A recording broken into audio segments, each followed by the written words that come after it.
મહીસાગર જિલ્લાના લુણાવાડા ખાતે રાજ્યસભાના સાંસદ નરહરી અમીને પત્રકાર પરિષદમાં મોદી સરકારના 11 વર્ષની સિદ્ધિઓની જાણકારી આપી હતી।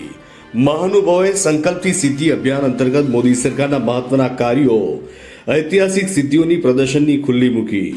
વડાપ્રધાન નરેન્દ્ર મોદીના નેતૃત્વમાં સેવા, સુશાસન અને ગરીબ કલ્યાણ તેમજ વિકસિત ભારતના સમર્પિત ભાજપ અને એનડીએની કેન્દ્ર સરકારે 9 જૂનના રોજ 11 વર્ષ પૂર્ણ કર્યા છે અને આ સંદર્ભે સંકલ્પથી સિદ્ધિ સુધી મોદી સરકારના 11 વર્ષ અભિયાન અંતર્ગત લુણાવાડા 52 પાટીદાર સમાજ ઘર ખાતે રાજ્યસભાના સાંસદ નરહરી અમીન અને પ્રદેશ સહપ્રવક્તા શ્રદ્ધા રાજપૂતની વિશેષ ઉપસ્થિતિમાં પ્રેસ કોન્ફરન્સ યોજાઈ હતી, જેમાં મોદી સરકારના 11 વર્ષના કાર્યકાળની ઐતિહાસિક સિદ્ધિઓની માહિતી આપવામાં આવી હતી।